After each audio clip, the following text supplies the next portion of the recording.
Baik, Assalamualaikum warahmatullahi wabarakatuh. Selamat malam semuanya, teman-teman. Salam literasi. Malam hari ini senang sekali kita bisa berjumpa lagi di acara diskusi santai, ya. Lagi-lagi bersama saya Tunggul Harwanto selaku founder Rumah Literasi Indonesia, dan tentu malam hari ini ada sesuatu yang spesial, ya. Sambil menunggu narasumber untuk join di acara pada malam hari ini, kita akan coba uh, mengundang juga teman-teman yang lainnya. Nah, sepertinya sudah mulai join. Selamat siang sampai saking semangatnya, ya. Assalamualaikum Pak Riyadi. Assalamualaikum Pak Riyadi. Alhamdulillah. Bagaimana kabarnya Pak Riyadi? Alhamdulillah sehat.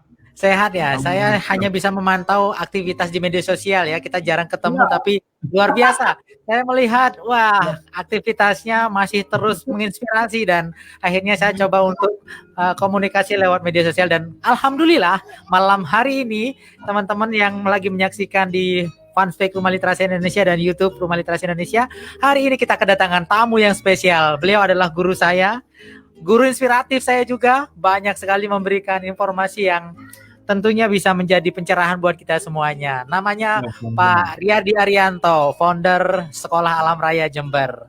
Aktivitas apa yang sekarang lagi dikerjakan Pak Riyadi?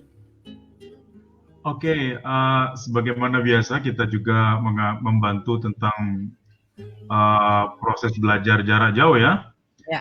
Proses belajar jarak jauh anak-anak, di mana tentu banyak kendala lah, karena ini merupakan sesuatu yang baru, ya, yang semuanya tidak siap, ya, baik itu sekolah atau lembaga pendidikan manapun, orang tua, anak-anak belum pernah terbayangkan bertemu situasi seperti ini. Betul sekali. Jadi kita ini bekerja keras bantu anak-anak, bantu lembaga-lembaga pendidikan untuk bisa adaptif terhadap situasi yang terjadi saat ini, Mas Tukul. Iya, betul sekali. Nah, teman-teman ini juga penasaran Pak Riyadi, sebelum kita mengulik lebih jauh apa yang sudah dilakukan oleh Pak Riyadi bersama teman-teman di Sekolah Alam Raya. Seperti apa sih sebenarnya sekolah yang Pak Riyadi gagas nih, dan sejak kapan menggagas itu? Karena namanya itu menarik sekali, Sekolah Alam Raya. Apa itu? Coba jelasin sedikit Pak Riyadi kepada pemirsa yang sekali lagi menonton. Ya. Sekolah Alam Raya, ya. Ada sekitar 120 anak belajar di Sekolah Alam Raya, artinya yang terdaftar di belajar secara reguler di Sekolah Alam Raya. Tetapi Sekolah Alam Raya tidak membuka sekolah formal. Ada beberapa isu yang kita kerjakan terkait masalah kita bagi anak-anak keluarga kebanyakan di Indonesia, ya, di desa kami atau di Jember gitu. Pendidikan formal itu adalah solusi yang murah. Solusi yang murah, kita tidak bisa menafikan itu, bahwa solusi yang murah untuk anak-anak bisa belajar itu adalah pendidikan formal. Nah, itu begitu. Jadi mereka mengikuti pendidikan ketika di SD, di pagi hari, di SMP. Tetapi kemudian kita mengisi sebuah celah-celah yang perlu diberikan kepada anak-anak terkait masalah life skill, seperti cakapan hidup, sehingga kita menyelenggarakan kegiatan-kegiatan belajar after school, kegiatan belajar setelah pulang sekolah, atau kegiatan-kegiatan belajar selama Sabtu Minggu, seperti itu. Kita membuat suatu kurikulum pembelajaran selama 6 tahun, ya.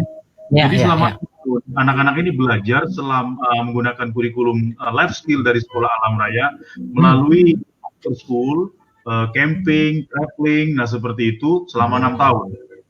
Kurikulum 6 tahun itu mulai dari kelas 3 SD lah, kelas 3 SD sampai dengan kelas 9 SMP. Jadi itu adalah usia yang kami anggap penting untuk menanamkan nilai-nilai entrepreneurship, kemudian critical thinking, problem solving, communication, kemudian juga berkolaborasi. Nah, usia itu kami pandang menjadi sangat penting untuk diberikan cakapan hidup atau keterampilan seperti itu. Tetapi kita tidak bisa untuk 100% anak itu tidak mengikuti pendidikan formal, karena yang saya bilang tadi, kita tidak menafikan itu pendidikan yang murah bagi keluarga-keluarga di Jember, bagi keluarga-keluarga dengan pendapatan rendah itu memang solusi gitu seperti itu. Yes. Solusi. Nah, tetapi setelah kemudian Sekolah Alam Raya itu menyelenggarakan kecuali bagi anak-anak drop out school setelah SMP, setelah SMP, itulah kami menangani yang full time. Jadi yang kalau dia drop out school SMP, setelah SMP tidak melanjutkan atau putus semata ketika dia di high school di SMA atau SMK, nah dia bisa mengikuti pembelajaran yang full time di Sekolah Alam Raya.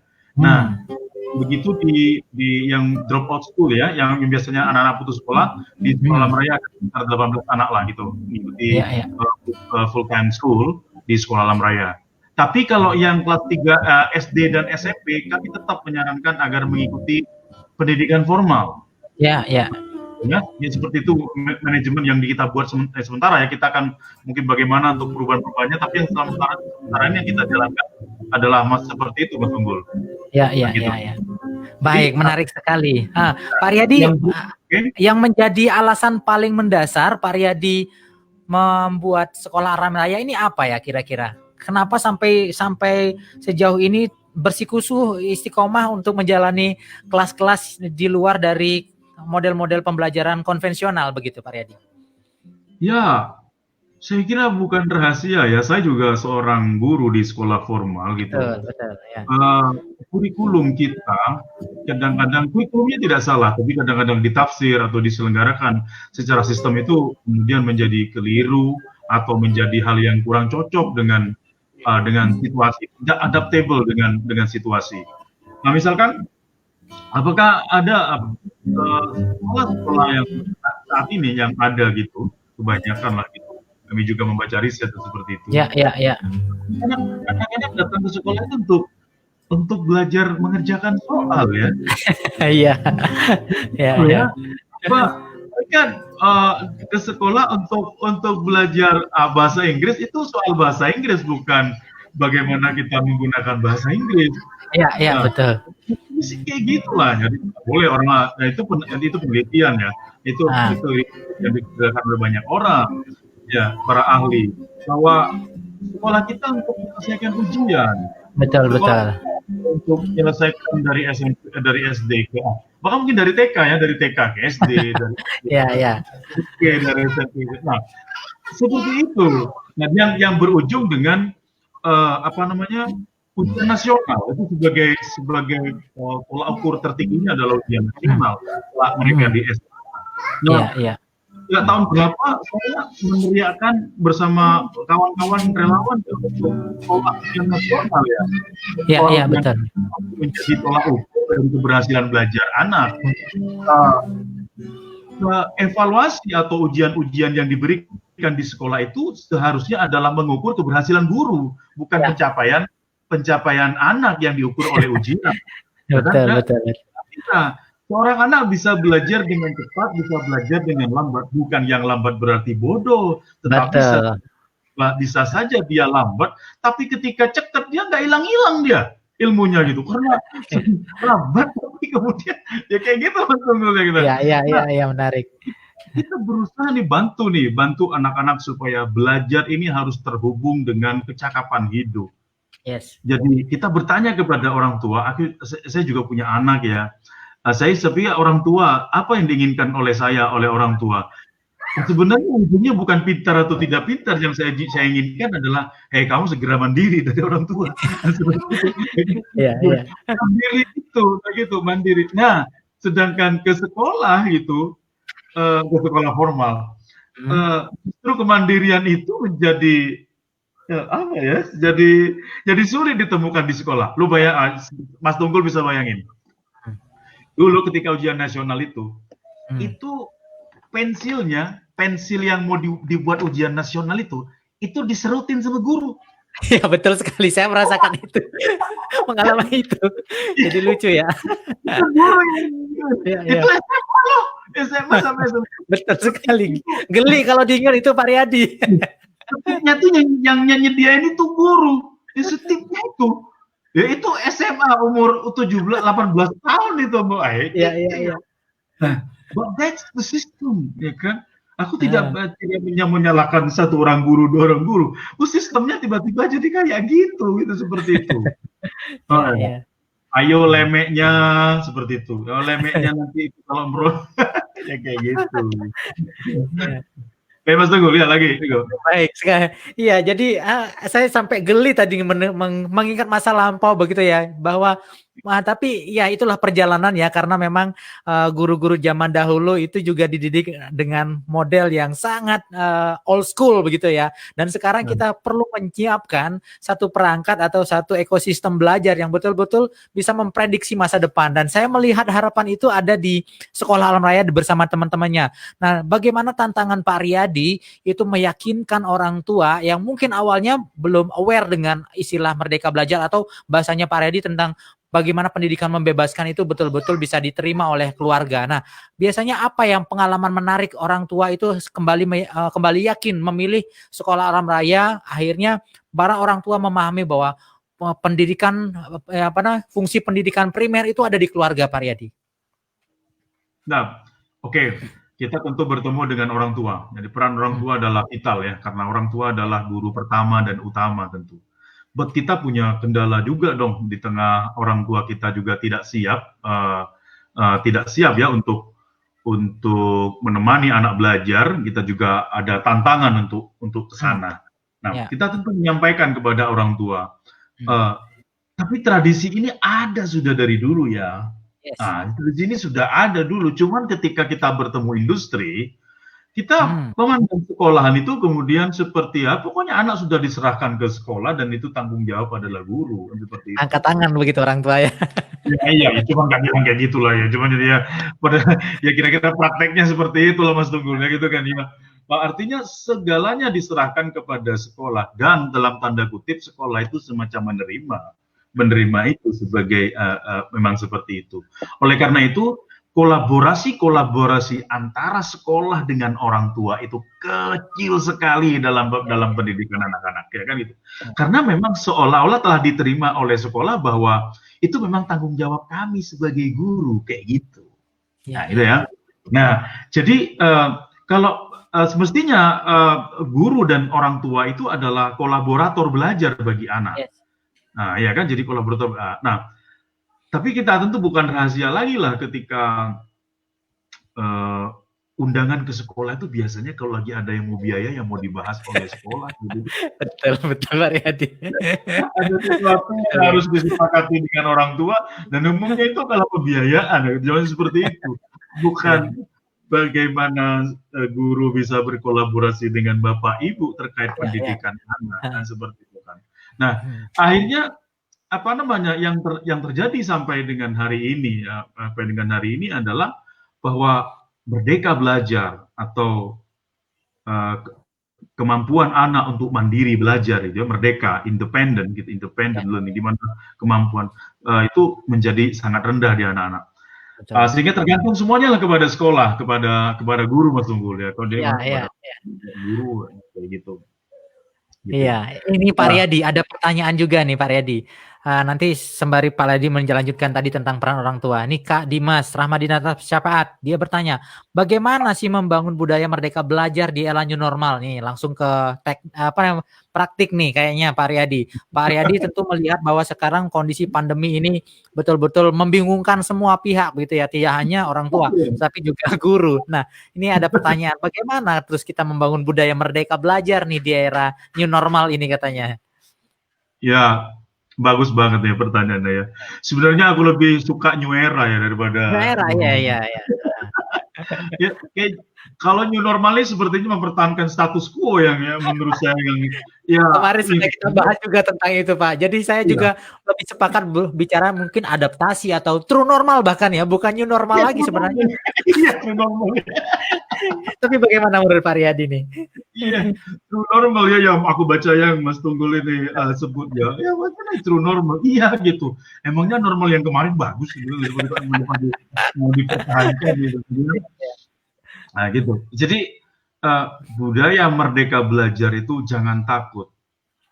Artinya bukan itu sesuatu yang baru.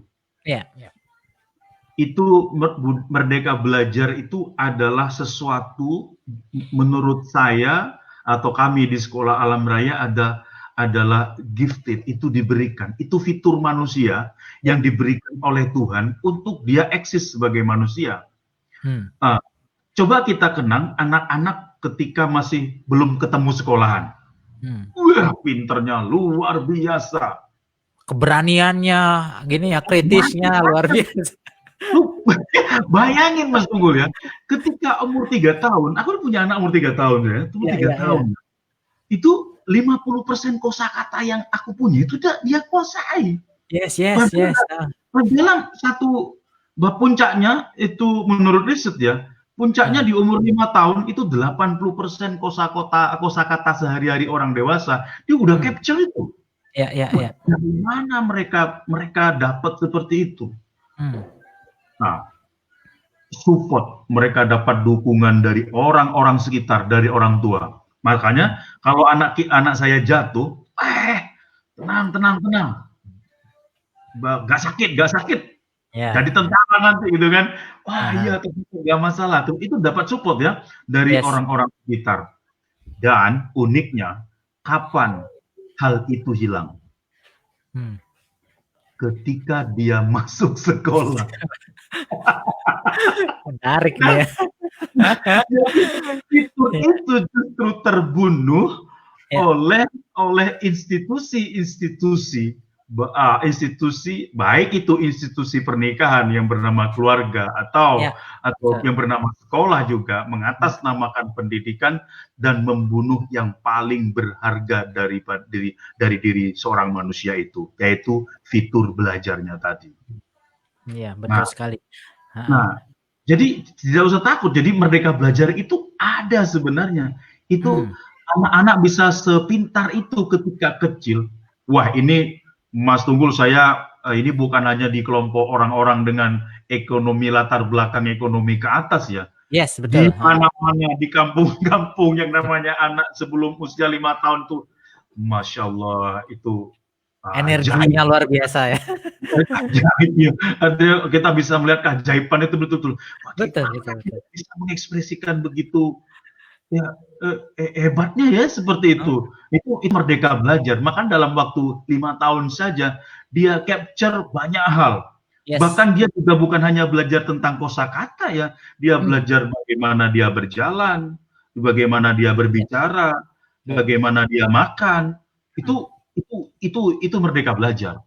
Nah, dengan merdeka belajar itu menjadi cepat. Jadi betul-betul kemampuan seorang manusia itu untuk belajar ya, untuk menjadi mandiri, untuk menjadi bisa, itu muncul di situ. Dan sekali lagi saya ulangi, dan semakin dia lama di sekolah, nah ini karena gitu kan ya, sudah mulai dorong-dorongan dengan temennya.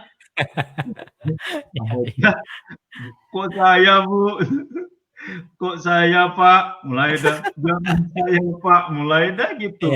Mereka terjebak dalam sebuah hakim, salah benar, salah benar, ini salah, ini benar, yang benar begini, termasuk dari orang tua, bukan hanya guru.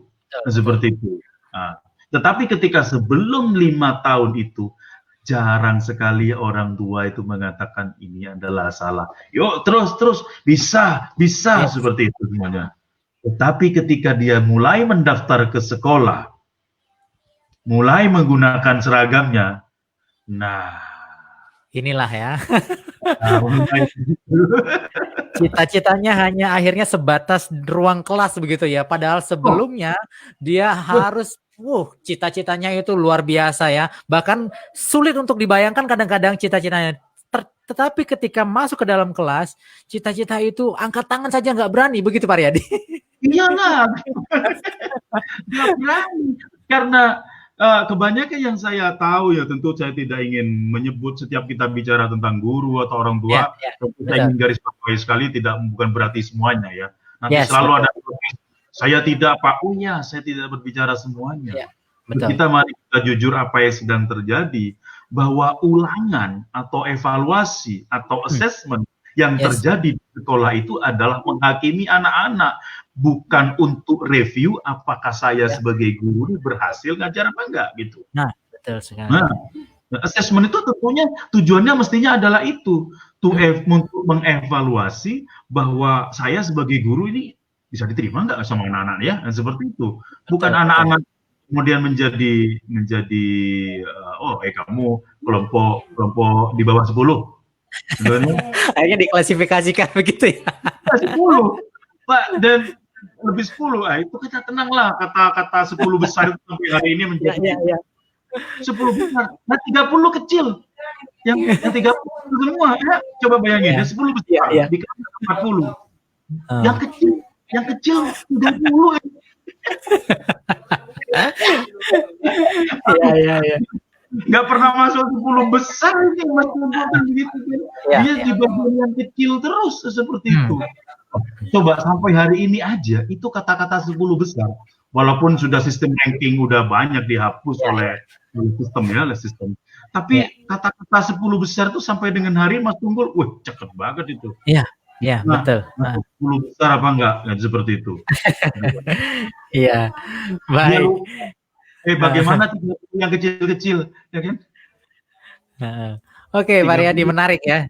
Dan sebenarnya itu ya, apa namanya tadi, inilah keunikan bangsa kita, karena memang sistem pendidikan yang sebenarnya sudah diwariskan oleh Ki Hajar Dewantara itu dipendam otomatis karena apa namanya terpengaruh idealisme tentang industri persekolahan begitu ya. Dan tentu saya melihat juga banyak pendidikan-pendidikan alternatif yang sebenarnya itu jadi peluang, dan sepertinya yang saya sepakat yang Pak Riyadi bilang tadi bahwa sekolah juga kalau misalkan membuka ruang kolaborasi sebenarnya itu juga membuka peluang untuk membangun budaya merdeka belajar itu. Meskipun ada batasan-batasan tentunya ya yang berkaitan dengan sistem di birokrasi dan sebagainya. Nah, peluang yang diambil oleh Pak Riyadi bersama Sekolah Alam Raya tentu ini menjadi satu pencerahan atau istilahnya satu gambaran menarik yang sebenarnya juga harus dipahami oleh orang tua begitu ya. Lalu sebenarnya bagaimana Pak Riyadi membangun sumber-sumber belajar yang sebenarnya itu sederhana yang bisa dilakukan oleh orang tua di rumah apalagi di masa pandemi ini, Pak Riyadi? Ya, everything is interesting ya. Itu pemahaman kami. Semua yang ini adalah menarik. Kemarin saya posting tentang anak-anak yang belajar tentang dekonstruk atau membongkar sesuatu alat-alat elektronik yang sudah rusak. Ini juga jarang karena pendidikan formal kita selalu berbicara tentang konstruk. Jadi membuat. Nah, jarang sekali ada yang gimana membongkar gitu kan ya. Akhirnya kan sering jadi olok-olok, kamu bisa bongkar gak bisa pasang kayak gitu kan. betul. Gitu kan. Padahal yang pertama ya orang itu anak-anak bisa belajar misalkan membongkar hair dryer seperti itu ya, membongkar hair dryer yang sudah rusak. Ya kan?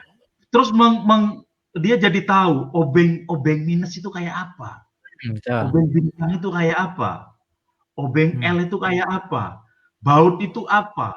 Ukuran itu berapa? Kunci pas itu seperti apa? Itu bisa dengan mudah didapatkan dari barang-barang elektronik yang sudah rusak. Nah, seperti itu dengan belajar dekonstruk atau membongkar. Nah, kayak gitu Mas Tunggul. Nah, tentu makanya saya ingin menyampaikan bahwa semua menarik. Semua di dunia ini menarik. Dan dari suatu kegiatan itu saya diceritain oleh anak-anak bahwa ini kesukaan Steve Jobs gitu. Dari mana kamu tahu gitu? Saya baca di buku Why gitu kata. Wow. Di mana itu saya sampai lupa di mana buku Why-nya. Lah kan di sini di perpustakaan. Oh iya lupa.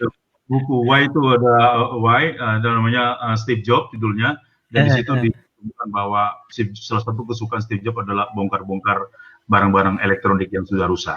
Nah, kami tentu punya banyak tantangan lah Mas Tunggul, bagaimana meyakinkan ini bahwa everything is interesting, bahwa segalanya adalah menarik. Orang-orang tua yang datang ke Sekolah Alam Raya karena kita menggunakan home base rumah saya sebagai sebagai rumah relawan, kemudian koordinasi dengan guru, menyimpan media-media pembelajaran yang harus perlu disimpan itu. Kemudian mereka biasanya bertanya, saya mau ke sekolah alam raya gitu. Kemudian ketika sampai di rumah, mana sekolahnya Pak? Ya mana? Di sekolahnya itu di www.sekolahalaምraya.org gitu saya. Apa itu gitu kan? Maksudnya gedungnya Pak, nggak punya gedung. Iya. Tapi gurunya ada, kurikulumnya ada, itu syarat gitu kan ya, itu syaratnya itu. Gitu. Nah, kita masih sampai kepada itu. Oleh karena itu, 120 anak yang belajar reguler di sekolah alam raya itu is free. Karena masyarakat kita belum sampai ke tingkat itu. Ya, betul sekali. Saya berterima kasih kepada kawan-kawan saya yang support sekolah alam raya, kepada para donatur, karena yang membiayai anak-anak ini sekolah di sekolah alam raya seperti itu atas bantuan dari kawan-kawan yang mengirimkan sebagian rezekinya untuk memahami konsep sekolah alam raya ini. Tentu ini masih free, walaupun kami tidak ingin membuat sekolah itu free ya, tidak free. Betul.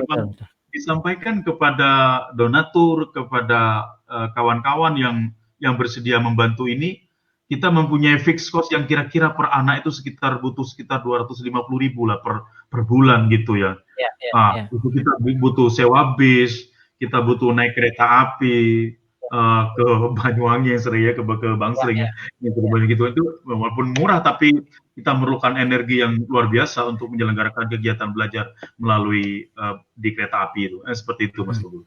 Iya, menarik sekali. Jadi sebenarnya apapun bisa dimanfaatkan ya. Saya melihat ada kebun ya, pakai kebun, dan memang mungkin orang yang hari ini mendengar mungkin Pak Riyadi bahwa sekolah alam raya itu dikiranya mungkin gedung, punya fasilitas megah begitu, tidak ya. Jadi sekali lagi kami menegaskan bahwa sekolah alam raya ini tidak punya gedung teman-teman. Jadi sekolahnya ya di stasiun, di terminal, di musola, di sawah, dimanapun ya, memanfaatkan itu, sehingga inilah yang sebenarnya true learning begitu ya, live learning yang sebenarnya, bahwa mereka relevan dengan apa yang terjadi di sekitarnya, dan interaksi inilah yang dibangun. Dan menurut Pak Riyadi sendiri, apa sebenarnya ini kan nilai-nilai pendidikan karakter yang sebenarnya kalau kita bicara tentang pendidikan ini di luar negeri mungkin ini mahal sebenarnya, tapi bangsa kita, masyarakat kita belum sadar bahwa sebenarnya ini sangat memfasilitasi ruang-ruang bagi anak-anak untuk mencapai tujuannya dia menjadi seorang manusia begitu ya, bukan hanya sekedar dia sekolah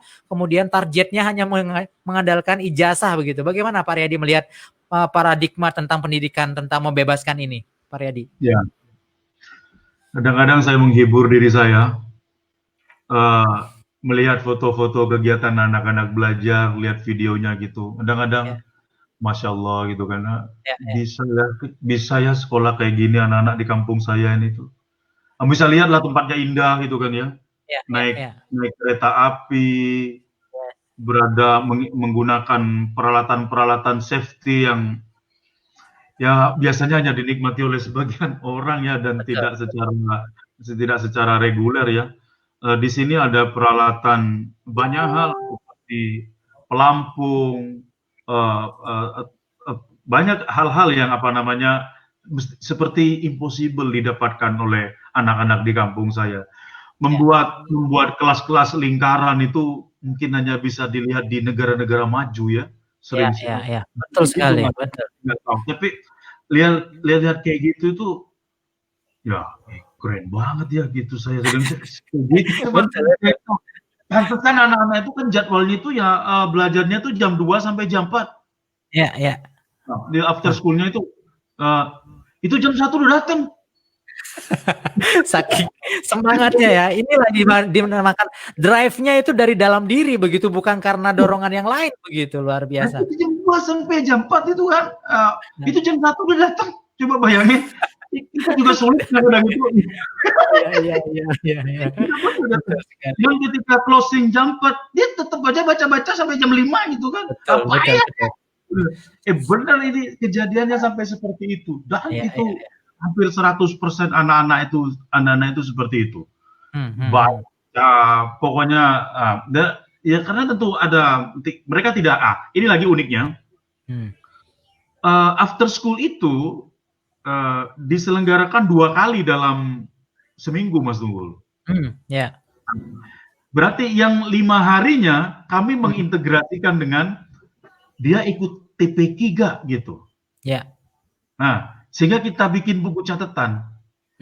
Ya hari-hari lainnya itu, ya misalkan belajar di hari Selasa dan hari Selasa dan Sabtu misalkan. Nah, hari lainnya itu hari Seninnya dia ke TPQ, ke apa kita pantau. Jadinya kita punya jurnal, mereka itu 7 hari dalam seminggu itu kita tahu aktivitasnya ya. Aktivitas sorenya apa. Jadi misalkan dia ngaji di musola ini pada di hari ini ya seperti itu. Nah, dia ke sekolah Lamara ya adalah hari ini ya seperti itu, dijadwal seperti itu. Jadi kita tahu. Jadi meskipun bertemu 2 kali dalam seminggu, tapi kita tahu yang 5 hari itu mereka kemana. Apa yang mereka lakukan. Ini membutuhkan kerja keras relawan, tim pengajar, seperti itu. Banyak ya yang kami dibantu oleh kawan-kawan, banyak kawan-kawan di sini. Jadi Pak Riyadi, ini juga ada pertanyaan nih dari sepertinya 0 kilometer ya. Berdasarkan pengalaman Pak Riyadi nih, apa saja kendala keluarga atau orang tua belum bisa menjadi mitra belajar bagi anak-anak, terutama lalu bagaimana memperbaikinya kira-kira ini? Ini pertanyaan menarik nih. Iya. Dia yang utama di dalam pendidikan anak-anak, tapi dia tidak tersentuh oleh sistem. Kan gitu ya. Kita tahu, orang tua adalah yang utama dan utama. Tapi tidak tersentuh oleh sistem. Bagaimana, kapan orang tua ini belajar? Karena kita nggak dapat ya, kapan saya sebagai orang tua pernah nggak saya dapat bagaimana cara mendidik anak, juga nggak pernah nih semenjak sejak saya menikah atau pranikah, saya belum dapat gimana sih parenting itu kayak apa, seperti itu kan nggak dapat. Nah, mengasuh anak itu seperti apa, bagaimana mendukung anak belajar itu seperti apa. Nah, terkait dengan pertanyaan ini, apa kendala? Banyak kendalanya. Karena orang tua sebagian besar, terutama di pedesaan, tidak tahu bagaimana cara menemani anak kita belajar. Bagaimana menjadi mitra untuk anak kita belajar. Oleh karena itu, pada saat ini ketika kejadian seperti ini, kalang kabut semua. Cuman kalau dilaporkan ke atas lancar, ya kan? Ya. Ini juga terjadi di Amerika ya, not only di Indonesia. Betul. Di Wall Street Journal juga, bahwa ini juga tidak jalan bahkan di negara maju. Karena teknologi ternyata tidak mampu menggantikan face to face learning ini ya. Iya, remote learning ini tidak bisa jalan karena begini. Kalau kita lebih complicated lagi karena nggak punya HP, nggak punya paket data yang macam-macam. Lebih macam-macam. Ini yang jadi kiblat lah di Amerika kan, gitu kan, di mana 100% anak-anak punya handphone dan punya paket data. Ternyata menurut penelitian, handphone gitu, anak-anak menggunakan handphone for joy, to play, to enjoy something, not for learning. Nah, gitu ya. Jadi itu seperti itu. Saya juga sering ngikutin. Kadang-kadang kita sering nyalain anak-anak ya. Padahal kita baca di grup-grup WA misalkan. Saya sering ikut kegiatan grup WA belajar misalkan seperti itu. Orang tua belajar atau guru belajar gitu. Dari 70 orang yang terdaftar mau ikut apa ya? Mau ikut belajar di grup WA itu. Diskusi online lah ya. Diskusi online gitu ya. Ujung-ujungnya paling banyak 7. betul sekali. Dan puluhan grup padahal, tapi yang punya reaksi terhadap isu-isu tersebut sangat sedikit ya. Kalau daftarnya itu invite by link gitu kan, daftar. Nah, bahkan yang terbaru saya ketahui 2 hari yang lalu begitu ya. Jadi yang berinteraksi itu adalah moderator ya kan gitu kan ya, narasumber ya, dan sedikit memang panitia di situ ya 5 orang. Ya terlepas dari ini di WhatsApp yang paling sering digunakan kan seperti itu kan. Kalau ada rekaman di YouTube kayak gini mungkin beda lagi ya. Ini WhatsApp, jadi media WhatsApp yang sering digunakan oleh komunitas untuk belajar. Ternyata partisipasi diskusi itu dari 40, 7 orang yang hadir. Iya, saya merasakan itu juga. Iya gitu. Ya, gitu. Nah, akhirnya tetapi Mas Tunggul, yang terjadi adalah ketika anak-anak tidak aktif di grup WA ketika remote learning atau distant learning ini, di Amerika lagi direhab kayaknya istilahnya. Kemarin kan pembelajaran jarak jauh atau belajar jarak jauh gitu ya. Ternyata belajar nggak bisa jarak jauh gitu ya. Iya, betul. Tetap dekat dengan subjek yang dipelajari itu. Nah, makanya yang di rumah itu, kalau di rumah lagi belajar nyapu atau apa, ya itu dekat kan sebenarnya yang dipelajari itu.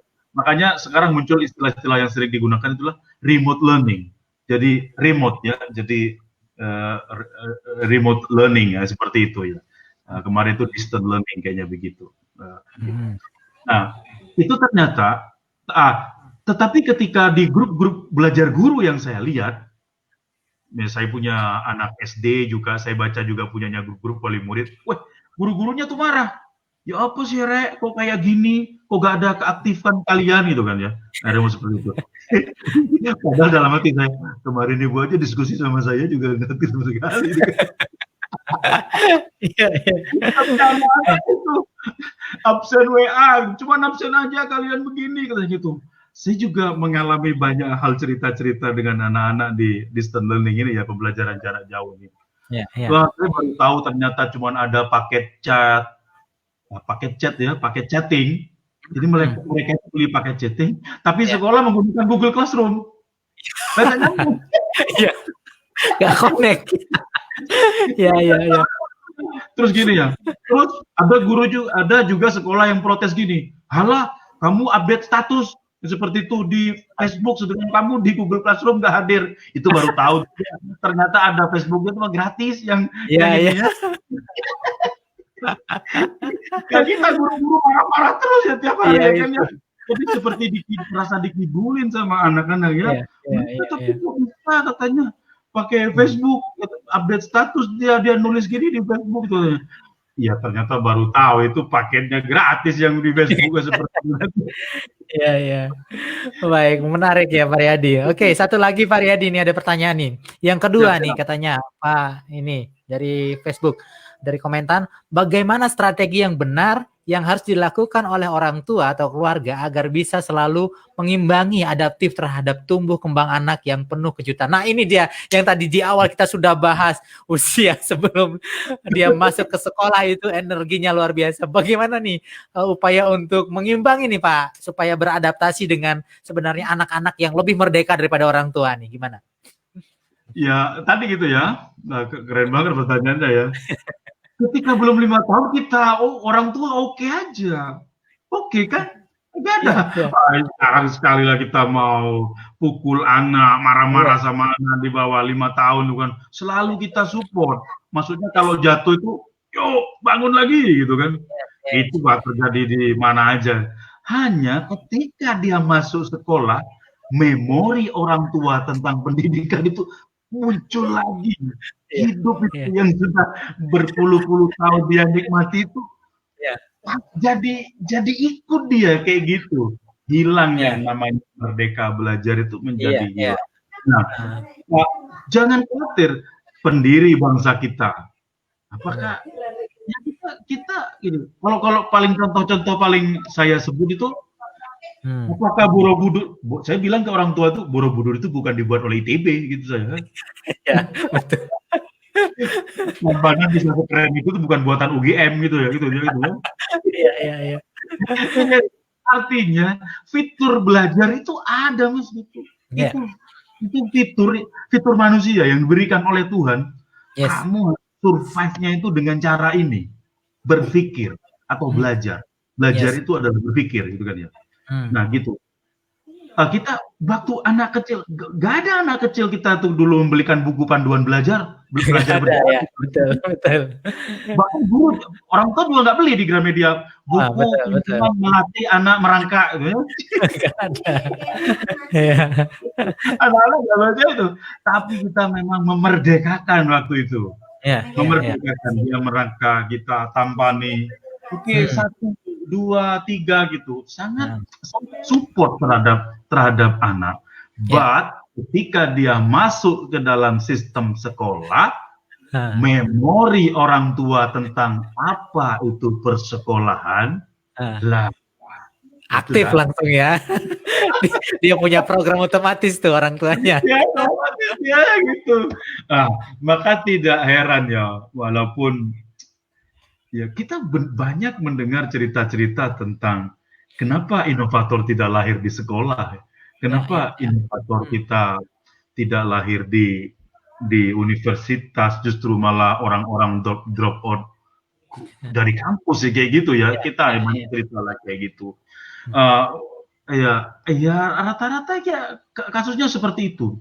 Ya kita mendengar juga, nanti akan dilawan juga dengan, enggak lah Pak, banyak juga alumni kita perubahan ini dilahirkan oleh kampus. Oh iya gitu saya. Oh iyalah gitu. Karena memang yang tidak berhasil tidak diekspos, ya kan ya. Ya. Yang tidak adalah pasti 2 karena memang dunia ini membutuhkan begitu. Ya, itu yang 10 besar. Yang 30 kecil ini gitu. Ini lebih banyak Pak gitu. Kadang-kadang 10 besar itu tidak membanggakan juga, tinggal 5 lah gitu. Itu ujung-ujungnya bisa tinggal 1, 2, 3. Berarti lah gitu kan. Waduh. 37 kecil gitu kan ya gitu. Dan itu kecil terusnya gitu. Peran orang tua tentu adalah utama. Kita pun terdapat tantangan ya. Dalam masa seperti ini, gimana nih mendampingi anak-anak atau orang-orang yang sudah terlanjur disibukkan dengan bekerja ya. Saya tidak punya orang-orang yang bekerja di kantor yang hebat-hebat, di keluarga miskin. Itu semuanya kerja. Baik itu di perkebunan. Mereka sendirian. Dan keadaannya parah. Ini akan terjadi gap yang luar biasa karena ya dalam tanda kurung, tanda petik itu gimana ya, dibiarin lah. Yang dari keluarga miskin ya, yang tidak punya akses ke buku, tidak punya akses ke internet gitu kan, dalam tanda kutip dibiarin. Siapa yang membiarkan? Ya sistem ini termasuk orang tua. Karena orang tua tidak tahu bagaimana bagaimana saya membantu anak saya belajar kan seperti itu. Nah, kita harus ada ide nih. Gimana caranya membantu anak-anak yang sekarang dalam tanda kutip ini dibiarkan? Nah, saya dengar-dengar lagi katanya nih pembelajaran jarak jauh akan terjadi sampai dengan Desember. Betul. Itu jadi saya juga kadang-kadang membayangkannya ngeri Pak Riyadi karena memang ada keresahan betul orang tua hari ini termasuk kondisi anak yang banyak yang stres dan merasa bosan di rumah. Nah, ini beresiko dia mengalami trauma dan kalau ini berkepanjangan resikonya kan sangat ini bisa menjadi bencana. Menurut saya seperti itu pandangan saya. Gimana Pak Riyadi? Betul. Tetapi aku baca juga statementnya yang menyatakan dari kementerian atau apa ya. Ya karena ini toh banyak guru-guru atau sekolah yang sudah berhasil menjalankan pendidikan jarak jauh online gitu. Karena laporannya oke. Betul. Karena laporannya oke semua ya. Faktanya adalah pendidikan anak-anak di keluarga miskin saat ini adalah terabaikan. Karena mereka tidak punya akses. Nah, ini butuh relawan mendampingi. Tidak bisa tidak bisa ini cuman ayo ibu yang aktif menemani anak belajarnya. Raiso. Karena sudah mereka terjebak dalam pekerjaan di perkebunan, buruh tani. Mereka tidak tahu. Mereka ditinggal sendirian. Nah, ketika ini dapat tekanan tapi dari sekolah ya kan melalui tekanan itu kan datang dari beberapa temennya yang punya HP. Yes. Nah, misalkan gini temennya yang punya HP, Rek, terakhir jarinnya wingi gitu. Gimana yang nggak akses itu? Ya. Coba, ya kan? Secara psikologi ya, gimana? Aduh, leren aku sih begitu. Masih sampai gitu, ya kan? Nah, ini perlu relawan, perlu barangkali teman-teman di Rumah Literasi Banyuwangi atau apa, bagaimana memberikan dukungan ini kepada anak-anak yang tanda kutip tidak bisa dapat ini. Yes. Apakah itu IT support, apakah itu grup-grup belajar yang setidaknya memantau mereka itu sampai di mana belajarnya, kayak gitu kan, begitu. Menjadi mitra bagi sekolah atau menjadi mitra bagi orang tua, karena tidak semudah membalik telapak tangan kemudian, orang tua, hanya diberikan himbauan-himbauan kepada orang tua. Nah, kalau sampai di Desember kejadiannya seperti ini, ya habislah. Ya. Ini Mas Tunggul ya. Nah, ya, ini saya mau buka data juga Pak Riyadi supaya kita menegaskan apa yang kami juga survei. Nanti saya juga akan share beberapa informasi yang mungkin saya ambil juga dari media sosial. Yang pertama ini menurut survei yang kami lakukan bersama tim di Rumah Literasi Indonesia, dari 20 orang tua yang kemarin kami undang ke Rumah Literasi Indonesia untuk persiapan kurikulum baru, saya sempat mewawancarai beberapa teman-teman termasuk memberikan kuesioner. Itu 90% orang tua mengalami kesulitan dalam mendampingi anak belajar di rumah di tengah masa pandemi ini. Selain itu, 85% juga mulai punya kendala soal akses internet dan 25%-nya tidak punya perangkat atau gawai. Dan bahkan saya mewawancari anak-anak, dari 10 anak yang kami wawancarai, 90% itu anak-anak mengalami kebosanan. Dan ini juga menjadi sesuatu hal yang harus menjadi refleksi ini. Apakah itu juga menegaskan apa yang tadi disampaikan Pak Riyadi tadi? Wah, ya benar lah Mas Tunggul. Keren banget itu mencerminkan yang disampaikan oleh, walaupun tidak mewakili secara ini ya, tapi menurut saya itu betul. Gambaran yang kita bisa lihat sehari-hari seperti itu. Dan sampai hari ini belum ada solusi untuk itu. Belum ada solusi gitu. Apakah mereka sebenarnya harus atau ada yang dilakukan oleh sekolah meraya lah gitu, misalnya sekolah meraya. Apakah mereka berhenti di tengah pandemi ini, kan begitu. Nah, kalau yang dilakukan oleh sekolah alam raya, karena kebetulan kita mengirimkan media pembelajaran itu seperti pakai pos ya. Seperti pakai pos, pos. Tapi tetap saja hal-hal yang seperti itu tuh akan menimbulkan kerumunan nanti karena kita berdekatan. Sulit kemudian untuk anak-anak kemudian kepada yang ingin kita capai agar ini ada jarak dulu antar anak-anak terkait masalah pandemi ini. Berarti harus ada relawan-relawan yang menangani kelompok-kelompok, kan begitu. Misalkan kelompok ini aturannya 5 orang. Jangan lebih dari 5 orang.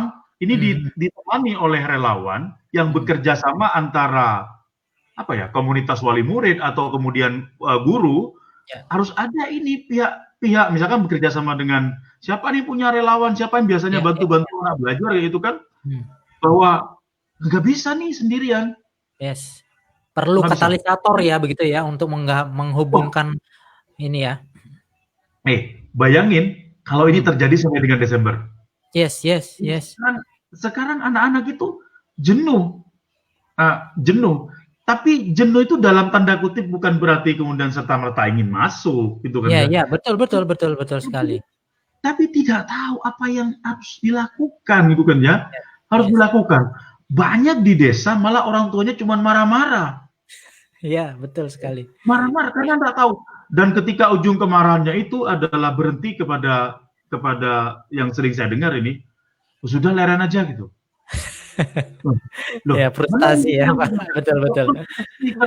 Ya seperti yang saya sampaikan tadi, ya di satu kelas itu adalah 2-3 yang punya handphone gitu ya. Dia cuma memberikan kabar dari gurunya itu kalau terakhir udah lewat, terakhir minggu lalu yang itu seperti itu kan. Aduh, udah kapan gitu seperti itu kan. Nah gitu kan. Nah, itu yang terjadi di kelas-kelas rendah di SD ya, di SD. Di SMK misalkan banyak itu sudah, Pak saya tidak Pak, sudah banyak yang kerja bangunan katanya. Sudah ada yang kerja di ini kerja yang katanya mau beli HP. Itu bisa banyak kasusnya ini kepada drop out school. Nggak ada pilihan kecuali sekolah.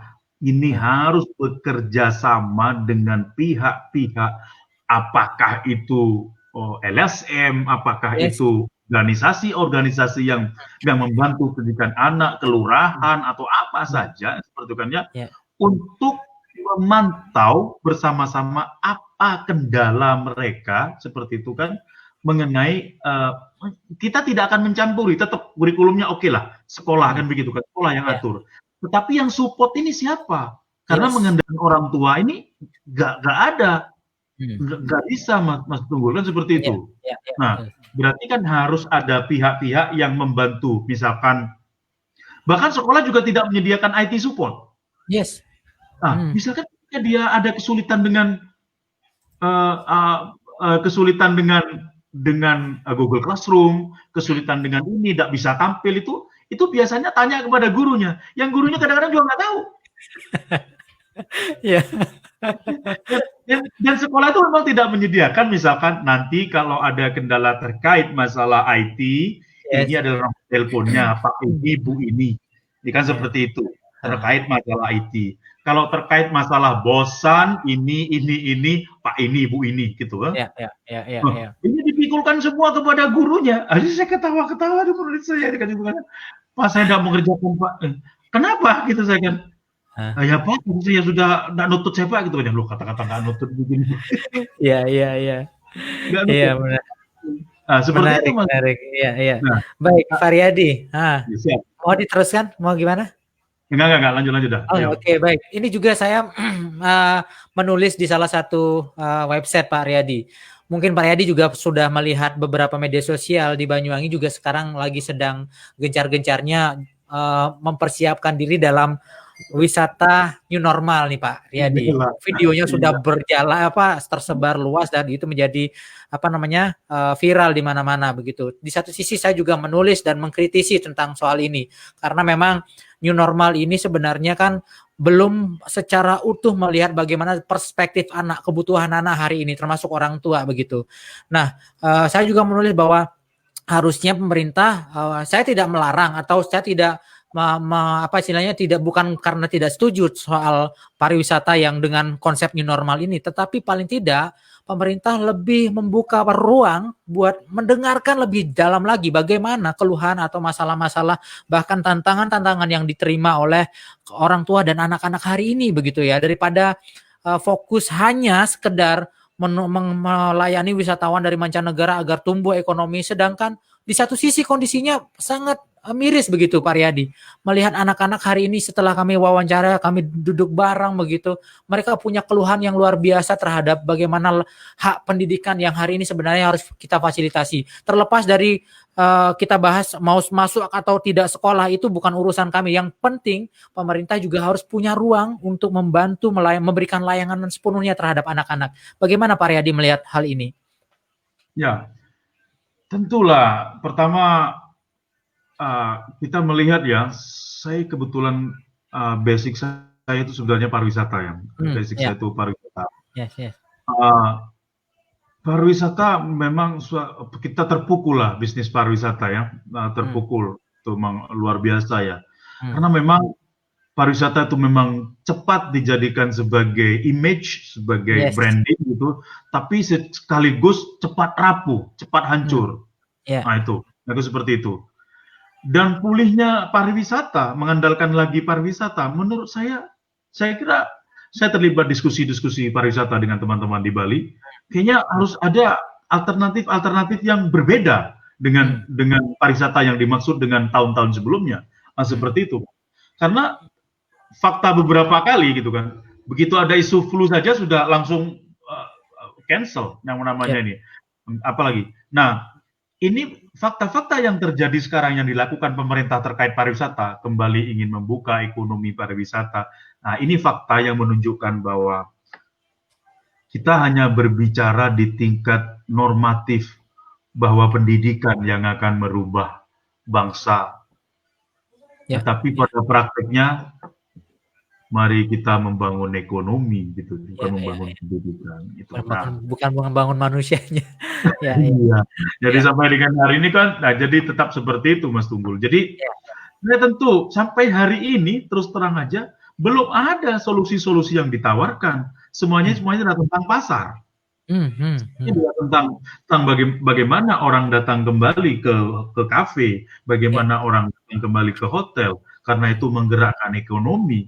Bahkan itu tidak, ketika kita berbicara mengenai ketahanan pangan, mungkinlah yang pertama saja. Ini lagi menarik ya. Ini edukasi tentang mari kita disertifikasi pangan, mari kita mangan puhung kembali gitu kan ya. Mari kita, itu justru tertinggal yang kembali kepada bagaimana zona nyaman yang selama ini mereka nikmati gitu. Pokoknya sampai dengan hari ini pengamatan saya belum ada solusi-solusi yang ditawarkan. Hanya pokoknya sekolah close begitu aja kan. Masuk atau tidak masuk begitu aja kan. Tapi berhari-hari sampai dengan ini mungkin sudah masuk bulan ketiga, sedangkan puncaknya udah nggak tahu ya bagaimana anak-anak kalau sampai dengan Desember begitu, ngeri tuh, ngeri. Tidak ada solusi sampai dengan hari ini, atau mungkin juga tidak ada yang bisa dipercaya untuk membantu keadaan anak-anak ini gitu. Yang jelas situasi di anak-anak saat ini kasihan banget, kasihan sekali.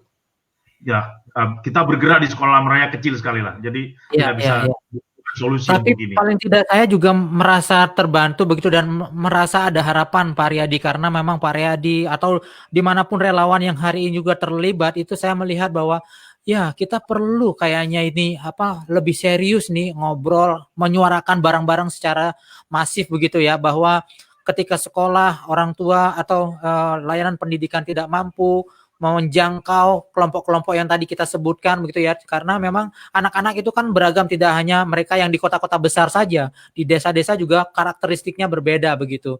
Nah, saya melihat ini perlu kita suarakan bersama. Mudah-mudahan diskusi ini ada yang mendengar begitu ya, para elit yang sekarang yang mendengar diskusi ini, sehingga nanti bisa menjadi bahan refleksi kita bahwa sebenarnya banyak fakta yang kita temukan justru belum mendengarkan sepenuhnya bagaimana dari perspektif anak.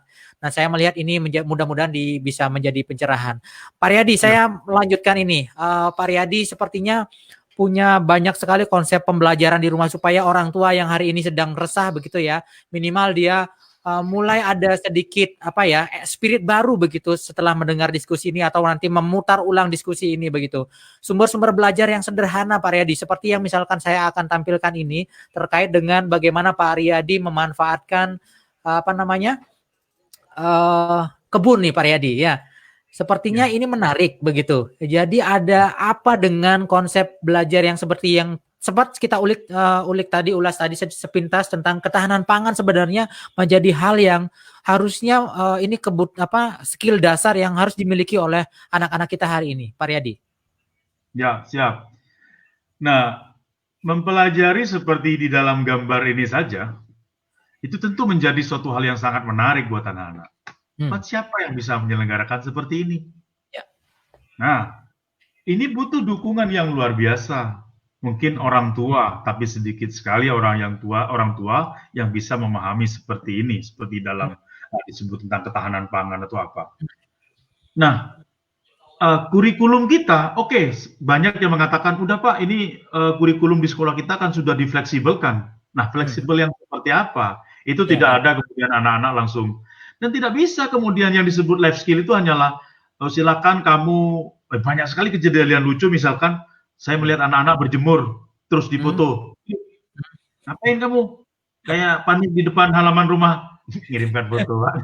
Pura-pura. Begitu kan. Karena dia sudah sore hari. Dia nggak ngelakuin pagi-paginya, kan mestinya ditutup pagi hari. Nah, dia motonya, pakai senter meskipun siang, karena kelihatannya biar seperti siang hari ya. Jadi kayak gitu tuh pelajarannya anak-anak itu. Terkait masalah menyampaikan, mengerjakan tugas-tugas yang dari guru. Nah, banyak sekali tentu di rumah kaya sekali. Segala sesuatunya adalah menarik. Semua orang adalah guru, segala sesuatu adalah media belajar. Apa yang di depan kita, apa yang di belakang kita, di samping kanan kiri adalah media kita belajar.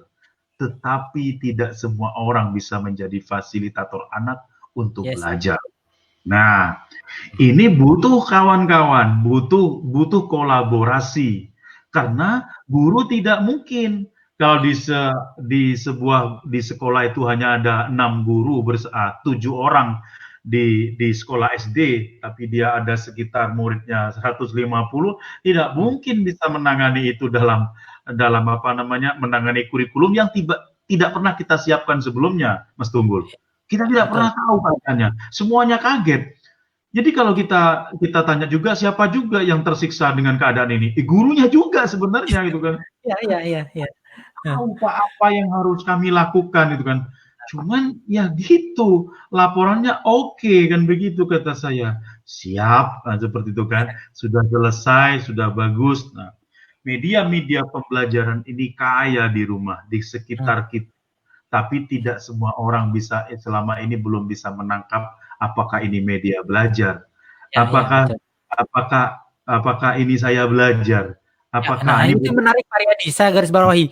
Bagaimana meyakinkan orang tua juga bahwa perspektif belajar itu kan perlu diperluas tuh. Jangan-jangan dia nanti ngomongnya belajar tuh hanya di dalam kelas. Ini juga menjadi istilahnya paradigma yang salah begitu ya. Miskonsepsi yang seharusnya kita bongkar nih buat orang tua di rumah, Pak Riyadi. Ya, pasti. Tapi gimana bongkarnya coba? Iya. Ya gimana bongkarnya? Karena memang sudah bertahun-tahun seperti ini, sudah menjadi masih. Nah, ini perlu kerja keras dari kolaborasi yang harus kita katanya tadi perjuangkan bersama ya. Bahwa ketika tidak bisa lah tiba-tiba kita memberikan besok penataran buat guru, buat orang tua untuk bagaimana membantu anak belajar. Tidak bisa, harus ada pendampingan dari kawan-kawan, dari teman-teman relawan, atau siapa saja peduli terhadap pendidikan untuk membantu anak-anak ini belajar. Nah, ini saya dengar kabar juga ada beberapa kawan juga di Jakarta, di Salatiga juga membuat website tentang kayaknya kerjasama dengan komunitas juga ya, untuk membuat media-media pembelajaran berbasis print yang diantarkan ke anak-anak. Oke. Nah, jadi diantarkan ke anak-anak untuk ini. Karena selama ini juga orang tua tahunya kalau anak belajar itu adalah memegang buku. Nah, pura-pura gitu kan. Padahal memegang HP aja nggak bisa katanya gitu kan. Kamu main HP aja terus gitu, seperti itu kan, seperti pernah tulis itu statusnya di Facebook itu. Kamu nggak belajar itu kan ya. Terus akhirnya anak-anak itu pura-pura pegang buku. Nah, pura-pura nulis gitu, nggak tahu apa yang ditulis itu kan. Karena yang dipahami belajar oleh orang tua adalah misalkan gini, kamu nggak belajar malam ini? Nggak Bu, saya nggak ada PR.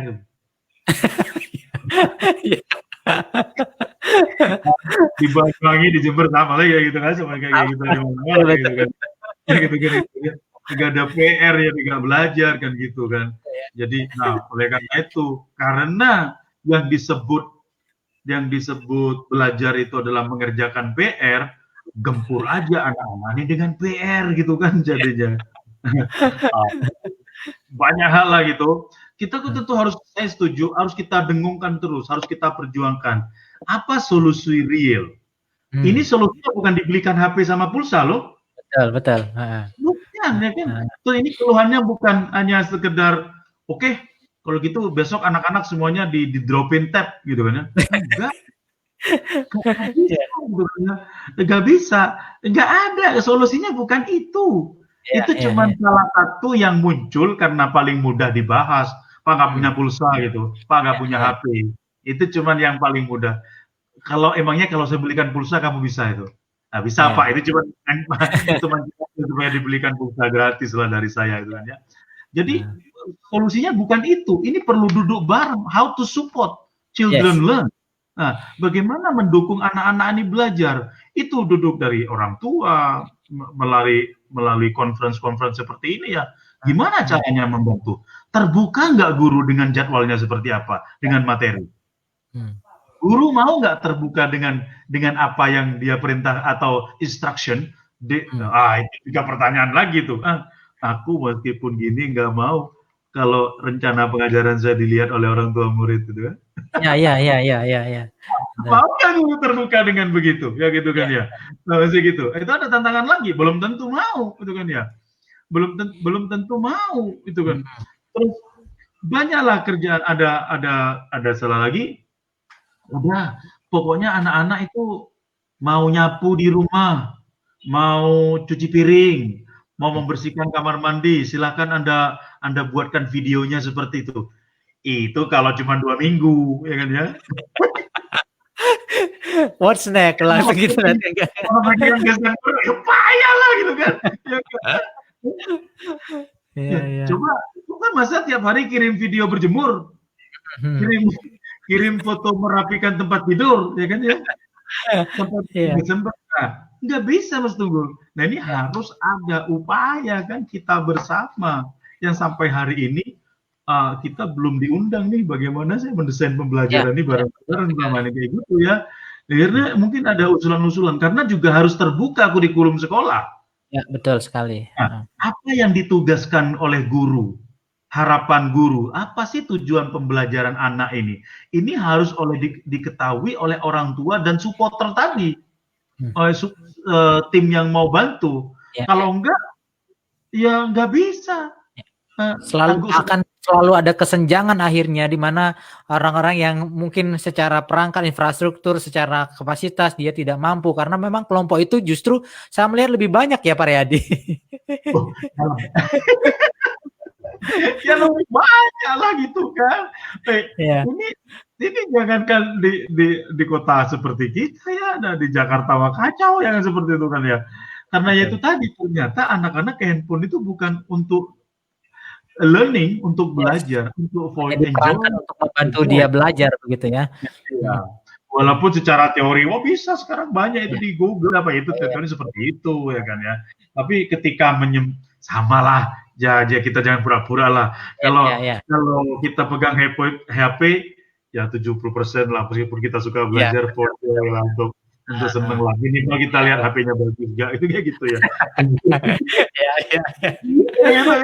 Kita ingin foto, kita ingin bikin video, ya kayak gitulah. Itu normal ya saya kira untuk menurut saya seperti itu. Jadi Mas Tunggul tantangannya banyak. Maukah guru atau sekolah itu terbuka dengan kurikulumnya? Apa yang diharapkan dari anak bulan ini, bulan depan, bulan ketiga, bulan keempat, seperti itu? Nah, ini harus pertama diketahui orang tua sehingga supporter atau tim pendukung untuk membantu anak belajar ini tahu. Oh, ini begini, maksudnya kan begitu kan? Itu. Nah, sementara kalau dipasrahkan kemudian setiap hari mengirimkan video cuci tangan, ya kan? Setiap hari. Protokol kesehatan, begitu ya. Gitu. Foto, kamu pakai masker atau tidak, gitu kan? Iya. Ya pertama bisa lah, keren-kerenan gitu kan, 1 minggu, 2 minggu. Tapi kalau sampai dengan Desember, ambruk lah. Gitu, kan? Baik. Malah yang jadi itu malah jadi tertawaan jadinya apa-apaan. Iya. Betul. Jadi abnormal malah ya, bukan new normal lagi. Tidak normal. Apanya yang new normal seperti itu? Ini juga ada pertanyaan nih. Banyak yang penasaran juga dengan sekolah alam raya. Kadang-kadang saya melihat bagaimana anak-anak itu sebenarnya punya sains gitu ya, punya kepekaan untuk menentukan tujuan belajarnya. Kadang-kadang kan ini juga menjadi soal ketika misalkan kalau kita melihat di sekolah-sekolah konvensional, kadang-kadang orang mempelajari sesuatu itu nggak ngerti apa tujuan dan maksudnya seperti apa. Nah di sekolah raya bagaimana caranya Pak Riyadi bersama anak-anak duduk setara untuk menentukan tujuan belajarnya mau ngapain? Karena kan sumber belajarnya bebas mereka memilih tuh. Ada yang besok naik kereta misalkan, ada yang besok mau ke sawah dan sebagainya. Nah bagaimana mengajak anak-anak, kenapa bisa dia mengajak untuk membuat tujuan belajar dan mereka betul-betul mengalami pelajaran yang bermakna di sana Pak Riyadi? Ya, pertama tentulah saya harus menyampaikan itu beratlah gitu kan ya, beratlah karena kultur belajar kita masih seperti itu. Juga penyadaran terhadap orang tua gitu kan, oleh karena itu sekolah alam raya masih dibuka free bagi mereka itu kan ya. Ya karena banyak juga yang mengatakan ini belajar apa gitu kan, masa Pak anak-anak tarik tambang begini belajar Pak, seperti itu kan. Padahal kan tarik-tarian begini pakai ulah begini, belajar Pak, ini kayak Agustusan aja gitu katanya. Ini kan kayak Agustusan aja, padahal kami sudah mengajarkan fisika, gitu kan gitu. Ini tentang gerak, gitu kan ya, tentang gerak, tentang apa, menghitung kecepatan, mengukur tinggi pohon, nah kan seperti itu. Nah, tapi belum sampai masyarakat kita. Suatu hari aku pernah punya pengalaman menarik ya.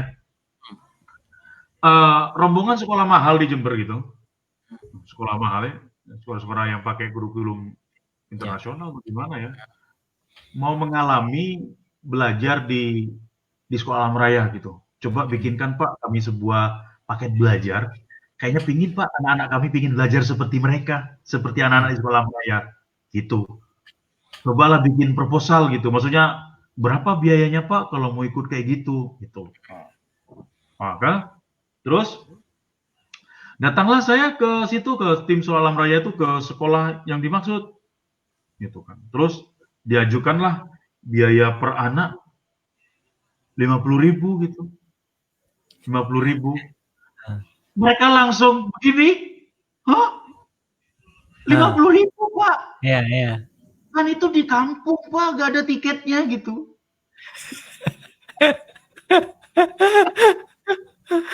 Capek deh. Bapak buat apa itu duit? Akhirnya saya gini, jadi saya oke dah gitu saya.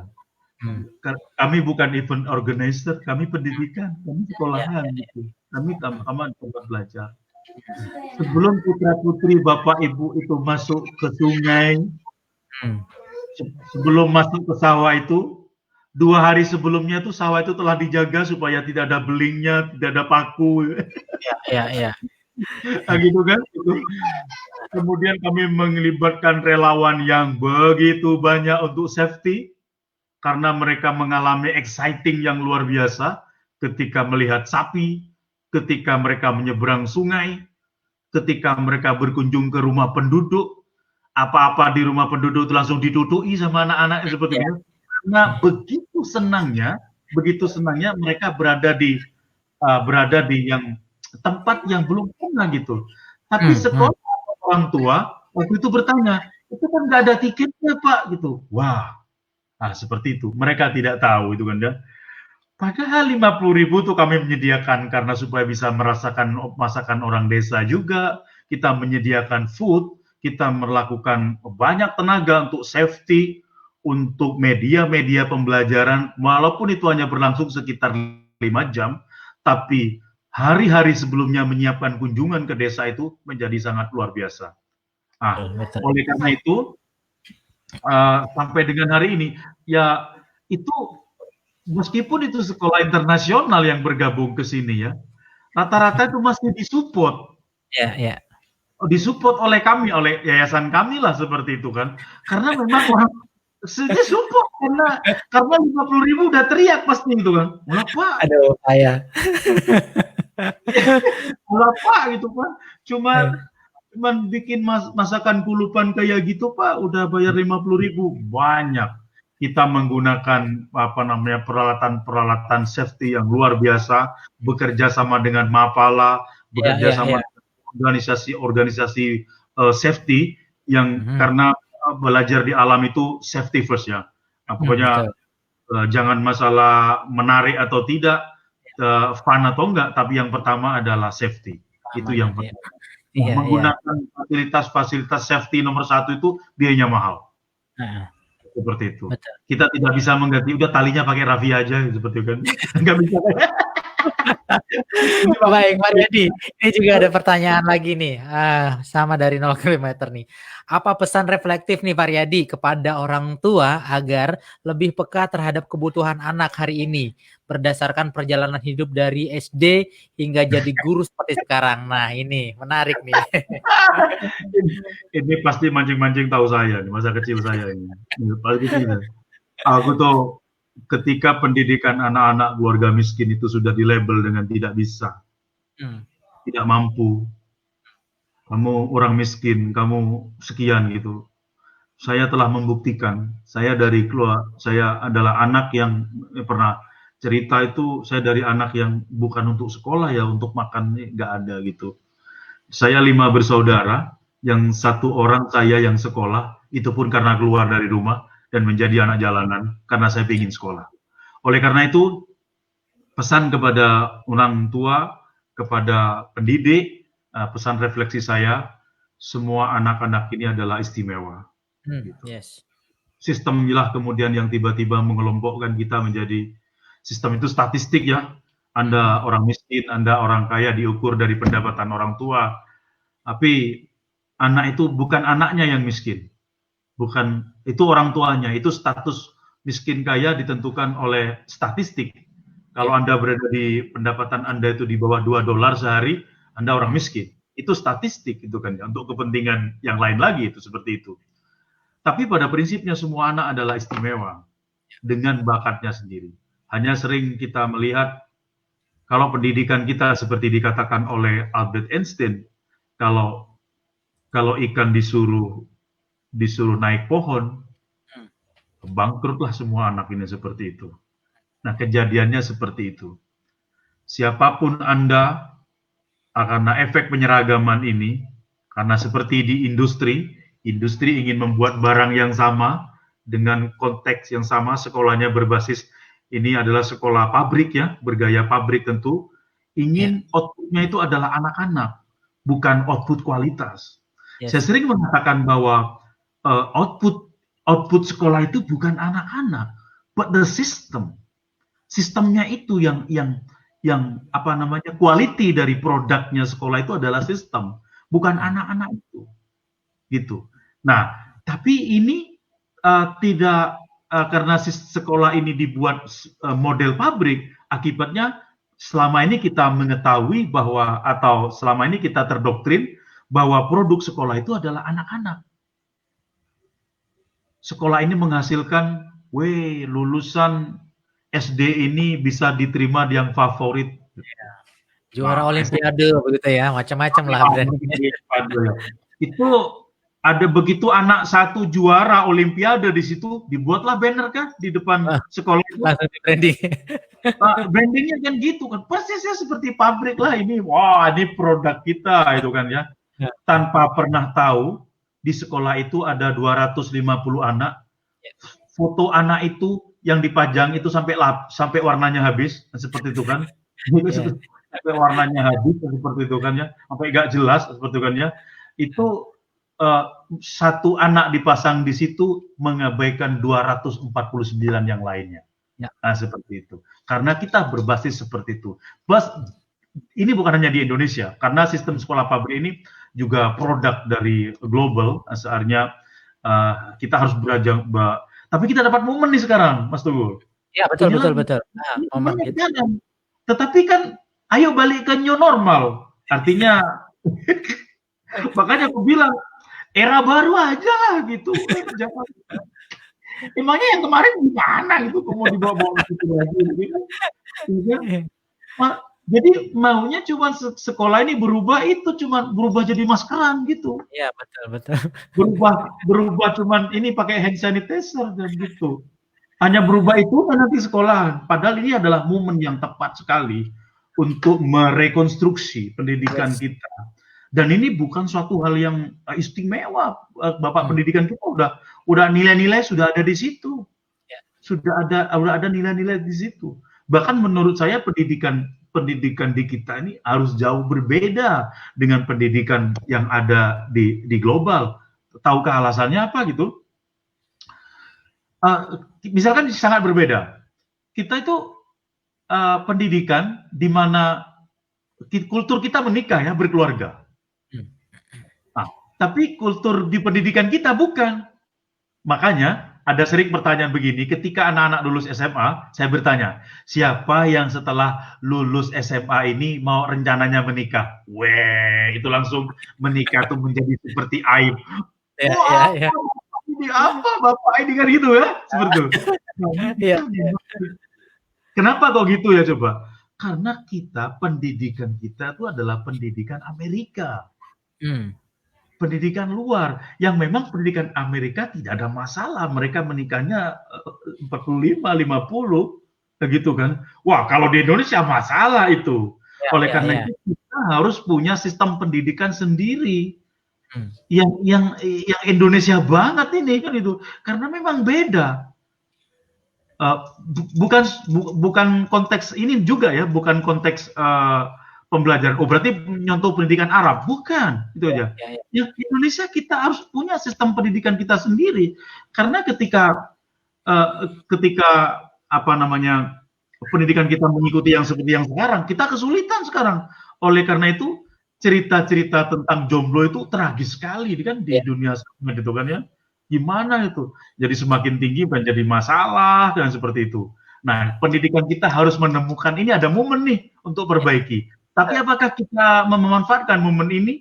Nah, jadi refleksi saya terkait masalah pertanyaan ini, kita sebagai orang tua, selain guru, saya juga adalah orang tua bagi anak-anak saya.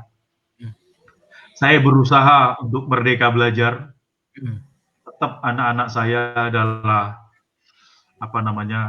saya ingin mengenang kecerdasan mereka, saya mensupport mereka apa yang saya bisa. Banyak hal yang dilakukan kesalahan oleh anak-anak saya, tetapi itu adalah proses belajarnya. Mereka jatuh, tapi saya siap untuk menemani mereka. Ayo bangkit lagi, dan seperti itu. Dalam keadaan seperti apa? Anak-anak saya banyak melakukan kesalahan juga, tetapi saya mengingat peristiwa-peristiwa masih kecil, ketika anak saya menumpahkan susu, ketika anak saya menyiram air putih di kasur, itu adalah proses belajar mereka. Dan saya ketika mereka masih berumur di bawah 5 tahun, tidak semerta-merta kemudian saya memukul anak saya untuk karena mereka ngompol, seperti karena mereka menumpahkan susu di lantai. Saya selalu mengenang seperti itu. Saya ingin mendukung. Saya mengingatkan kepada istri saya juga tentang ayo kita dukung. Anak saya pasti jatuh dalam hal-hal yang mungkin tidak kita setujui gitu. Itu pasti. Karena itu adalah proses belajarnya gitu. Nah, dan itu juga ditetapkan. Nah, inilah kemudian merdeka belajar itu seperti itu. Mungkinkah merdeka belajar? Mungkin. Nah, jadi kalau ditanyakan mungkinkah merdeka belajar bagi anak? Mungkin. Karena kenanglah ketika mereka sebelum mengenal sekolah, mereka telah melakukan merdeka belajar itu. Begitu. Mungkinkah orang tua menjadi orang tua yang merdeka belajar? Mungkin, karena Anda pernah melakukan support yang luar biasa ketika anak-anak Anda sebelum mengenal sekolah.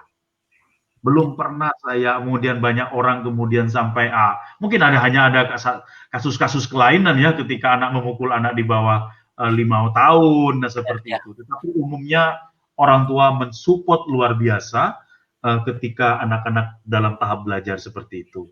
Kita melatih merangkak, kita angkat lagi, jatuh kita lap tangannya gitu. Wah, keren ini, bagus. Bahkan ketika dia terluka, kita juga memadamkan dengan, wah, kamu nanti akan punya gutan yang keren. Seperti itu kan. Nah, seperti itu, sampai seperti itu. Luar biasa. Nah, kita punya potensi untuk itu. But, kapan? Bagaimana caranya? I think ini bisakah dunia pendidikan ini memanfaatkan momen saat ini seperti itu? Ya, menarik Pak Riyadi. Jadi itu refleksi yang sebenarnya itu jadi apa ya? Saya juga akhirnya merinding tadi ceritanya Pak Riyadi tentang bagaimana kita harus ketika menemukan masalah, menemukan sesuatu yang sebenarnya tidak kita setujui, sebenarnya itu adalah proses belajar yang anak-anak lakukan dan kita harus support. Nah, tantangannya adalah sejauh mana kita bisa melepas batasan-batasan itu ketika misalkan anak sudah tumbuh semakin dewasa dan sebagainya. Ini juga menjadi PR juga buat saya sebagai kepala, juga mengalami sebagai orang tua begitu, dan ini cerita yang sebenarnya sangat inspiratif buat kita dengar. Dan kalau saya bertanya nih Pak Riyadi, ini ada pertanyaan yang masih mengganjal akhirnya. Apakah sistem pendidikan kita sehari ini melenceng begitu jauh atau memang melencengnya tipis-tipis begitu Pak Riyadi? Karena saya sangat merindukan bagaimana sosok Ki Hajar Dewantara yang membuat taman siswa yang sebenarnya itu betul-betul bisa membebaskan setiap generasi, bahkan lintas generasi untuk menjadi manusia yang merdeka. Pak Riyadi. Ya, pertanyaannya melenceng sedikit apa melenceng jauh? Melenceng jauh lah, gitu kan ya. Melenceng jauh ya. Tapi Tapi kita tidak sendiri ya, artinya kita bukan hanya di Indonesia punya masalah seperti ini. Dunia saat ini juga tengah berjuang ya, tengah berjuang untuk merestruktur ya pendidikannya seperti itu. Tetapi ini tarik ulur juga dengan industri, begitu kan ya? Tarik ulur dengan industri. Misalkan ibu rumah tangga dibayar misalkan. Jika suaminya bekerja di sebuah pabrik, dia mendapat tunjangan karena dia. Jadi bukan kerja semuanya, seperti itu. Nah, bukan tidak mungkin, tidak maulah industrinya seperti itu. Nah, jadi misalkan, jadi semua belum lagi terkait dengan masalah. Oh, nggak bisa nih orang keluarga ini harus ada salah satu yang membantu pendidikan anak atau minimal ada cara-cara orang tua ini mendapatkan pelatihan atau belajar untuk mendidik anak atau menemani anak belajar lah, gitu gampangnya seperti itu. Nah, sampai dengan hari ini belum didapatkan model atau seperti itu. Industri juga punya kepentingan, Mas Tunggul. Ya, betul. Ya, saya supaya banyak orang melamar pekerjaan sehingga bisa upah menjadi murah kan seperti itu kan ya. Udah, yang penting kerja semuanya, serahkan anak itu kepada sekolahan lah kan gitu kan. Cuma nggak bilang kasarnya seperti itulah, ya gitu kan ya. Nah, jadi melenceng ini, mari kita teman-teman atau siapa saja pendidik ya, kita harus bisa menyadari seperti ini, harus banyak disosialisasikan. Tentu ini saya ketika diajak oleh Rumah Literasi Indonesia untuk berbicara di sini, wah itu tidak butuh panjangnya, tidak lebih dari 5 menit. Oke, itu harus itu kan gitu. Terima kasih, Pak Yadi. Karena ini penting dan jangan kita mau menemukan event-event seperti ini. Bagaimana supaya kita bisa membangun bersama-sama, pendidikan ini harus tanggung jawab bersama, seperti itu. Nah, kalau menunggu cuman modelnya cuman lempar, ini tuh kan urusan orang tua, ini kan urusan guru, nggak bisa. Nah, itu kan banyak hal, bahkan seperti saya, ketika sekarang ini kita ada nanti Rumah Literasi Banyuwangi misalkan mau bantu untuk support anak-anak belajar, maukah sekolah terbuka dengan apa yang diajarkan dengan konten kurikulumnya? Belum tentu juga, ada halangan lagi tuh, seperti itu. Nah, ini butuh kita duduk bersama. Saya tentu berharap Pak kepada kementerian di bawah Mas Menteri Nadiem ya untuk ini satu kesempatan. Seperti misalkan sudah bertahun-tahun diteriakkan jangan ada UN, nunggu corona datang ya kan. Akhirnya mau juga. Akhirnya corona yang membebaskan ini. Yang menjadi menyelesaikan, bukan pemikiran-pemikiran yang sudah diteriakkan oleh aktivis atau puluhan tahun. Corona yang menyelesaikan jadinya. Jadi yang berteriak-teriak selama ini nggak pernah ini, kan gitu. Jadi masih ini nggak ada lagi kan UN nggak dan lulus tuh anak-anak itu nggak ada masalah. Nah, nggak ada masalah yang seperti itu kan ya. Artinya karena memang evaluasi itu tujuannya adalah mengukur keberhasilan guru mengajar, keberhasilan sistem itu, seperti itu ya. Ini yang jarang sekali bisa didengar oleh orang tua dan dipahami buat orang tua dan para pendidik, bahkan para pegiat aktivis pendidikan juga, tentang bagaimana sebenarnya ujian itu sebenarnya hak dari siswa untuk mengevaluasi dirinya dan bahkan gurunya juga mengikuti untuk mengevaluasi kemampuan mengajarnya sejauh mana begitu. Pak Riyadi, kita sepertinya sudah melewati batas waktu untuk diskusi. Tidak terasa, saya senang sekali, terus terang saya senang sekali, tetapi karena kita perlu juga membatasi waktu untuk berdiskusi ini, dan saya cuma minta satu permintaan, ketika nanti saya repoti lagi untuk menjadi pemateri, mudah-mudahan tetap bisa berkenan, karena hari ini pertemuan yang sudah lumayan cukup mengobrak-abrik paradigma kita, kemudian pemikiran-pemikiran tentang miskonsepsi tentang pendidikan itu hari ini mulai sedikit-sedikit terkikis begitu. Mudah-mudahan orang tua yang hari ini juga mendengar, ada 11-an orang yang tadi sudah respon, mudah-mudahan ini menjadi peluang begitu ya. Tidak perlu banyak perubahannya, tetapi kita mulai dari hal-hal yang kecil begitu Pak Riyadi. Closing statement Pak Riyadi terakhir buat Pak Riyadi, harapan dan yang ingin ditekankan dari diskusi ini, silakan Pak Riyadi. Ya, karena temanya menyangkut merdeka belajar, jadi merdeka belajar itu erat sekali dengan masalah pembelajaran sepanjang hayat. So, lifelong learning. Bagaimana kita menjadi pembelajar sepanjang hayat. Siapapun, saya, guru, orang tua, dan murid, arahnya harus menjadi itu. Kultur yang harus kita bangun, tapi bukan hal-hal yang terlalu baru banget buat kita, karena kita pernah punya tradisi yang keren sekali tentang pendidikan, melalui taman siswa, melalui pondok pesantren juga ya.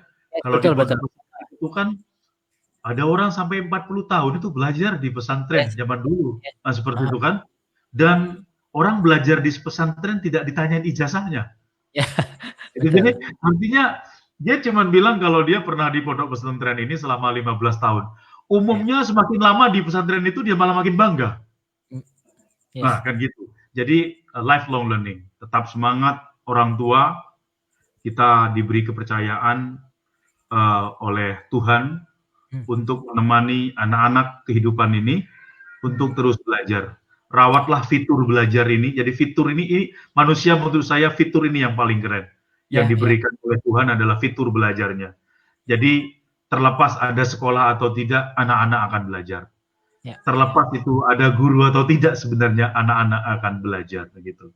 Terima kasih, begitu yang saya sampaikan. Terima kasih Pak Riyadi Arianto, founder Sekolah Alam Raya Jember.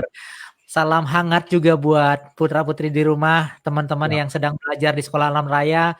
Mudah-mudahan pandemi ini segera berakhir begitu Pak Riyadi ya, dan kita bikin proyek kolaboratif ke depan, karena memang hari ini mungkin kondisinya tidak memungkinkan untuk kita bertatap muka dan sebagainya.